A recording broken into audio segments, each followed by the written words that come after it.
राघव आणि जगदीश भाऊ भाऊ होते. राघवची आईस गोळ्याची गाडी होती आणि जगदीश तसं कोणतंही काम करत नसे, पण तरीही पैसे कमावत असे. हे का वहिनी, बाजारात गेलो होतो तर तुमच्यासाठी साडी आवडली. साडी तर खूप चांगली आहे, पण भाऊजी तुमच्याकडे पैसे कुठून येतात? आता हे सगळं तुम्ही विचारत बसू नका. देवाची कृपा आहे. मी आयुष्यात शॉर्टकट शोधतो, शॉर्टकट. आणि मी पण आता खूप श्रीमंत होईन. तेव्हा राघव घरी पोहोचला. शॉर्टकटने श्रीमंत तू होशील, पण तू त्या पैशाने कधीच सुखी होऊ शकणार नाहीस भाऊ. भाऊ, तुम्ही नेहमीच हे सगळं काही बोलत असता. काय मिळतं तुम्हाला इमानदारी करून? इतकी वर्ष तुम्ही काय करू शकलात? जगदीश नेहमी अशा गोष्टी करून मोठ्या भावाचं तोंड बंद करायचा. राघव बरोबर होता, कारण आजपर्यंत तोही यशस्वी झाला नसल्याने तोही आपल्या भावाला काही बोलू शकत नव्हता. राघव खूप प्रामाणिक होता. तो फिल्टर केलेल्या पाण्याचा बर्फ विकत घ्यायचा आणि आईस गोळ्यात टाकणारे ज्यूस पण चांगल्या दर्जाचे वापरायचा. अरे भाऊ राघव, एवढे सगळे स्वस्त ज्यूस आहेत, विनाकारण महाग ज्यूस विकत घेऊन तुमचं नुकसान का करून घेता? कारण मला लोकांच्या आरोग्याची काळजी आहे. स्वस्त ज्यूस मध्ये रसायनं असतात. मुलांनी ते खाल्लं तर ते आजारी पडतील. मी हे कोणाशी असे करू शकत नाही. होय होय, तू प्रामाणिक आहेस. घे तुमचे महाग ज्यूस आणि फिल्टरवाले बर्फ. राघव कधीही दुकानदाराच्या बोलण्यात यायचा नाही. राघवची आईस गोळ्याची गाडी शाळेच्या शेजारी लागत असायची. शाळा सुटताच मुलांची गर्दी राघवच्या गाडीकडे लागायची. काका, मला पिवळा. मला लाल हवाय. मला हिरवा हवाय. मला निळा हवाय. अरे अरे अरे अरे, सगळ्यांना मिळेल. राघव मुलांना रंगीबेरंगी बर्फाचे गोळे द्यायचा. मुलंही ते बर्फाचे गोळे आवडीने खायचे. हे घे सरिता, या महिन्याची कमाई. हे तर कमी आहेत. हो, या महिन्यात सर्वातची किंमत वाढवली आहे, त्यामुळे नफा थोडा कमी झाला आहे. मग तुम्ही सुद्धा तुमच्या आईस गोळ्याची किंमत वाढवा ना. नाही सरिता, जर मी किंमत वाढवली तर लहान मुले बर्फाचा गोळा विकत घेऊ शकणार नाहीत. पण त्यात आपलं नुकसान होत आहे. काही हरकत नाही. या सगळ्या गोष्टी जगदीशने ऐकल्या होत्या. जय हो राजा हरिश्चंद्र की. भाऊ, तुम्ही कधी शिकणार स्वतःचे भले करणे इतरांच्या अगोदर? हे शिकण्यापासून मी राहिलो. तुम्ही पण माझ्यासारखे लोकांचे भले करायला शिका. नाही दादा, नाही. तुम्ही तुमची पद्धत वापरा आणि मी माझं. मी तर खूप लवकर श्रीमंत होईन शॉर्टकटने. देव करो तुझ्यामुळे कोणाचं नुकसान होऊ नये, बस. दोन्ही भाऊ वेगवेगळे होते. एक पूर्व तर एक पश्चिम. एका दिवसाची गोष्ट आहे. राघवची पत्नी सरिता हिला एक फोन कॉल आला आणि ती जोर जोरात रडू लागली.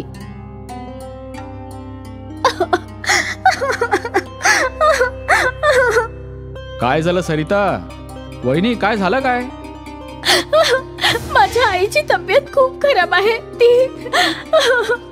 तू काळजी करू नकोस, आपण आत्ताच तुझ्या माहेरी जाऊया. राघव सरिताला म्हणाला की तो तिच्या माहेरी घेऊन जाईल तिला, पण नंतर त्याला त्याच्या आईस गोळ्याच्या गाडीची आठवण झाली.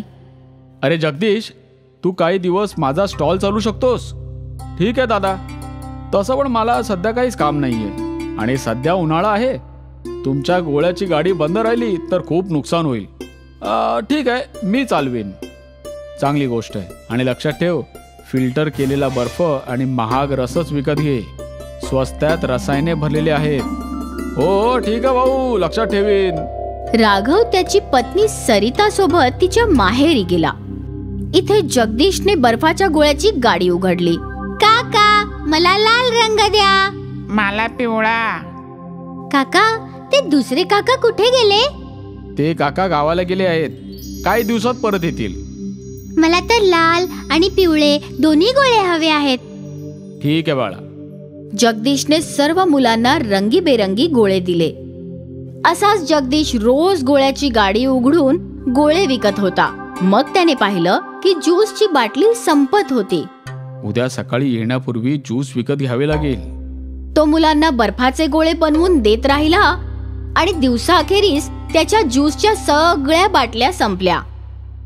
पुढच्या सकाळी जगदीश ज्यूसवाल्याच्या दुकानात पोहोचला. प्रत्येक रंगाची एक एक बाटली द्या भाऊ. 100 रुपयेवाली देऊ का 50 रुपयेवाली? काय रे, काय फरक पडतो दोघांमध्ये भाऊ? काय जास्त फरक पडत आहे, पण नफ्यामध्ये नक्कीच मोठा फरक पडेल. जगदीश नेहमी पैशांचाच विचार करायचा. त्याने फारसा विचार न करता स्वस्त ज्यूस विकत घेतले. मग स्वस्तातलं वाले दे. घे भाऊ. आणि माझ्या इथे स्वस्तातला बर्फ पण मिळतो. स्वस्तवाले आणि महागवाल्यामध्ये यांच्यामध्ये काय फरक आहे भाऊ? स्वस्तवाले बर्फ फिल्टर शिवाय पाणीच आहे, पण तेही स्वच्छ पाणीच आहे. ठीक आहे, मग द्या तेच. जगदीशने स्वस्तातला बर्फ आणि स्वस्त रंग विकत घेतले. नेहमीप्रमाणे त्याने हातगाडी उघडली आणि तिथे मुलांची गर्दी लागली. मला लाल आणि हिरवे गोळे पाहिजेत. काका, मला एक निळा गोळा पाहिजे. ठीक आहे मुलांनो. जगदीशने मुलांना स्वस्तातले रंग आणि बर्फाचे गोळे दिले. मुलं दिवसभर स्टॉलवर गोळा खाण्यासाठी येत होती. जगदीश गोळा बनवत जात होता. आज नफा दुप्पट होत आहे. दादाने माझ्यासारखे पैसे कमवण्याचे शॉर्टकट शिकायला पाहिजे. मला माहित नाही त्याला इमानदारी करून काय मिळतं. संध्याकाळी जगदीशने जेव्हा गाडी बंद केली तेव्हा तो नफा पाहून खूपच खुश झाला. पुढचे काही दिवस जगदीश स्वस्तातले बर्फ गोळे आणि रंग विकत राहिला. मग अचानक त्याच्या गाडीवर कमी मुलं येऊ लागली. काका, एक पिवळा द्या. काय झालं बाळा, आज तुझा मित्र कुठे आहे? काका, तो ना आजारी आहे. काय झालं त्याला? त्याला ना कोलेरा झाला आहे. कोलेरा तर हा पाण्याने पसरणारा रोग आहे. त्यानंतर जगदीशने दुसऱ्या मुलीलाही विचारले, बाळा, तुझी मैत्रीण कुठे आहे? काका, तो आजारी आहे. त्याला कॉलेरा झालाय. आता जगदीश घाबरला. माझ्यामुळे तर या मुलांना रोग नसेल ना झाला? स्वस्तवाला बर्फ खराब तर नाहीये ना? तो गोंधळून गेला होता. त्याला भीती पण वाटत होती की कॉलेरा त्याच्यामुळेच पसरला असावा. त्याने लगेच आपल्या भावाला फोन लावला. दादा, माझ्याकडून चूक झाली. काय झालं? मी तुझे ऐकलं नाही आणि स्वस्त बर्फ आणि ज्यूस विकत घेऊन आलो. आणि भाऊ, कदाचित माझ्यामुळे बऱ्याच मुलांना कोलेरा झाला आहे. आता मला काय समजत नाही, मी काय करू? मी तुला मनाई केली होती ना हे सगळं करू नकोस. आता बघ, तुझ्यामुळे मुलं आजारी पडलीत. भाऊ, मी असा कसा विचार केला नव्हता. माझ्याकडून चूक झाली. आता मी काय करू? सर्वप्रथम सगळे रस आणि बर्फ फेकून दे आणि पुढे असे कधीही करू नको. हो, ठीक आहे दादा. जगदीशने सगळा रस आणि बर्फ नाल्यात फेकून दिला. मुलं आजारी असल्यामुळे त्याला पश्चात्ताप होत होता. आजपासून मी कधी असे काहीही करणार नाही ज्यांनी कोणाचे नुकसान होईल. माझ्या छोट्याशा लोभामुळे मुलं आजारी पडली. यापुढे मी कधीही असा लोभ करणार नाही. शॉर्टकट तर कधीच वापरणार नाही. जगदीशचा विचारच बदलला. नेहमीच पैशाचा विचार करणारा आणि शॉर्टकटचा विचार करणारा माणूस आता प्रामाणिकपणाच्या वाटेवर चालू लागला. गांधीनगर गावाचे एक लहानसे गाव होते. त्या गावात एक मोठा बाजार भरत असे आणि त्या बाजारात खूप गर्दी असायची. उन्हाळ्यात ही गर्दी बलदेवच्या पेप्सीच्या दुकानावर असायची. अहो बलदेव काका, मला ऑरेंज पेप्सी द्या. मला पिवळी. आणि मला लाल. लहान असो वा मोठे, सर्वांनाच बलदेवची पेप्सी खूप आवडायची. आणि बलदेव खूप प्रामाणिकपणे पेप्सी बनवायचा. चांगलं फिल्टरचं पाणी, स्वच्छ साखर आणि स्वच्छ हातांनी तो ज्यूस बनवून प्लास्टिकच्या पिशवीत भरत असे. बलदेवची 1 रुपयाची पेप्सी खूप खपत असे. थोड्याच अवधीत त्याचा सगळा स्टॉक संपत असे. बलदेव काका, पेप्सी आहे का? नाही बाळा, सगळ्या संपल्या. आता उद्या ये. बलदेवच्या दुकानासमोर पवनचं दुकान होतं. तो आईस्क्रीम विकत असे, पण उन्हाळा असूनही त्याचं आईस्क्रीम विकलं जात नव्हतं. हा बलदेव त्याच्या पेप्सीत काय टाकतो म्हणून गावातले सगळे लोक त्याचीच पेप्सी घेत असतात. ₹1 पेप्सीची चव अशी काय असणार आहे? माझे तर आईस्क्रीम खराब होत आहे. चवीचं तर माहित नाही, पण ती आईस्क्रीम पेक्षा स्वस्त असेल म्हणून कदाचित जास्त विकली जात असेल. हो, असू शकतं. तुम्ही पण पेप्सी विकायला लागा ना. अगं, पण पेप्सी बनवणार कोण? पेप्सी बनवायची थोडीच आहे. बाजारात खूप कंपन्या पेप्सी बनवतात. तुम्ही पण त्यांच्याकडूनच विकत घेऊ शकता. विचार करा, खूप फायदा होईल. तशी आयडिया तर छान आहे. उद्याच शहरात जाऊन ढीगभर पेप्सी घेऊन येतो. ठीक आहे. दुसऱ्या दिवशी पवन शहरातून ढीगभर पेप्सी घेऊन आला आणि त्याने त्या सगळ्या त्याच्या फ्रीज मध्ये ठेवल्या. बरं केलं. आता बाहेर एक बोर्ड लावून टाका, इथे पेप्सी मिळेल. ठीक आहे. त्यांनी बोर्डवर लिहिलं की इथे पेप्सी मिळेल आणि तो बोर्ड त्यांच्या दुकानासमोर लावून टाकला. थोड्या वेळाने एका लहान मुलाने तो बोर्ड वाचला. इथे पेप्सी मिळेल. काका, कोणकोणते कलर आहेत? सगळे कलर आहेत. तुला कोणतं पाहिजे ते सांग.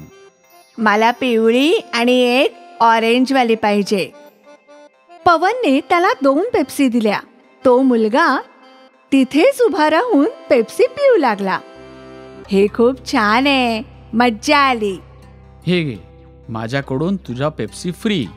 जाऊन तुझ्या मित्रांनाही सांग की या दुकानात सुद्धा पेप्सी मिळते. हो हो काका, नक्की सांगेन. आणि पवनची आयडिया कामी आली.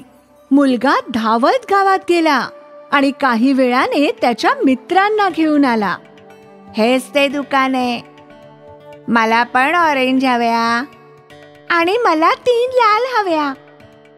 पवनने सर्वांना पेप्सी दिले आणि मग त्यानंतर खूप जणांनी पवनच्या दुकानातून पेप्सी घेतल्या. आजपर्यंत गावकऱ्यांनी फक्त बलदेवच्या पेप्सी खाल्ल्या होत्या. आज त्यांना कंपनीचा स्वादही आवडू लागला होता. अरे वा, ही काळ्या रंगाची पेप्सी तर मी पहिल्यांदाच पित आहे. आणखी खूप फ्लेवर आहेत.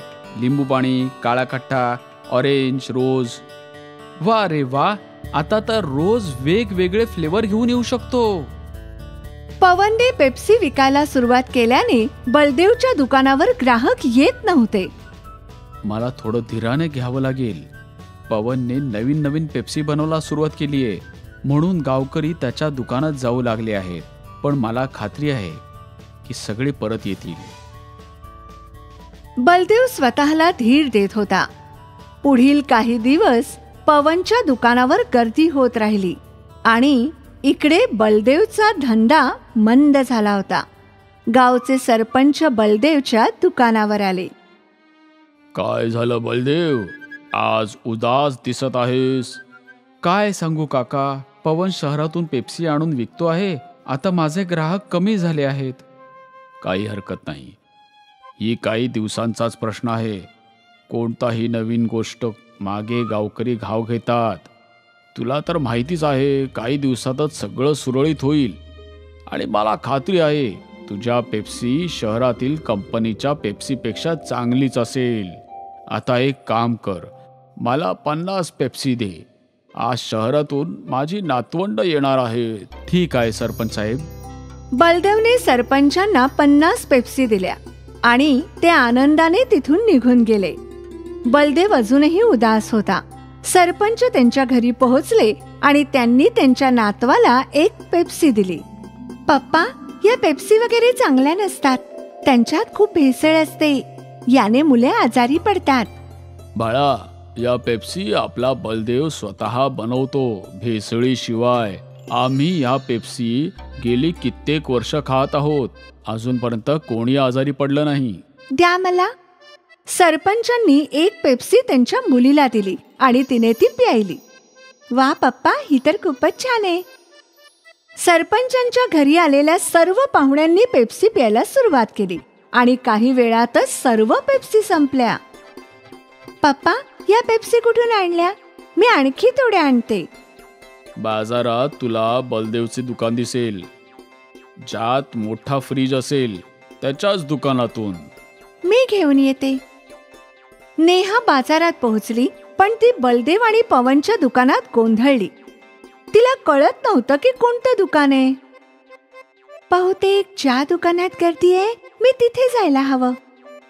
नेहा पवनच्या दुकानात गेली मला 20 पेप्सी द्या. जेव्हा पवनने फ्रीजमधून पेप्सीचं पॅकेट काढलं तेव्हा नेहाने नकार दिला. नको नको, हे नकोय. अरे आताच तर तुम्ही माझ्याकडे 20 पेप्सी मागितलेत. हो, पण या केमिकलवाल्या पेप्सी आहेत. तिथे उभ्या असलेल्या एका माणसाने नेहाला विचारलं. ताई, या पेप्सीमध्ये कोणते केमिकल आहे? ही पेप्सी शहरातल्या कंपनीत तयार होते. तिथे हे तयार होताना खूप केमिकल टाकतात, ज्या हानिकारक असतात, त्यामुळे मुलं आजारी पडतात. असं असेल तर तू इथे पेप्सी घ्यायला का आलीयस?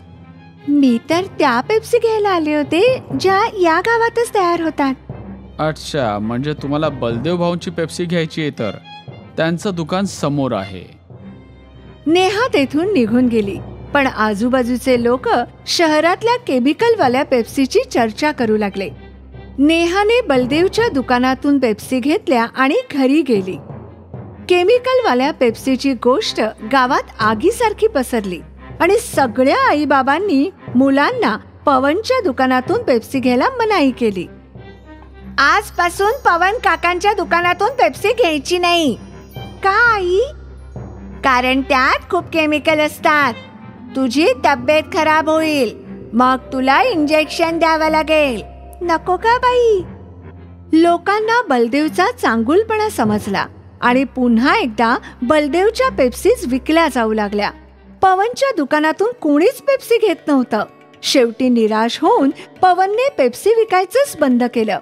नेहाने अख्ख्या गावाला आजारी पडण्यापासून वाचवलं आणि सगळं काही पूर्वीसारखं झालं.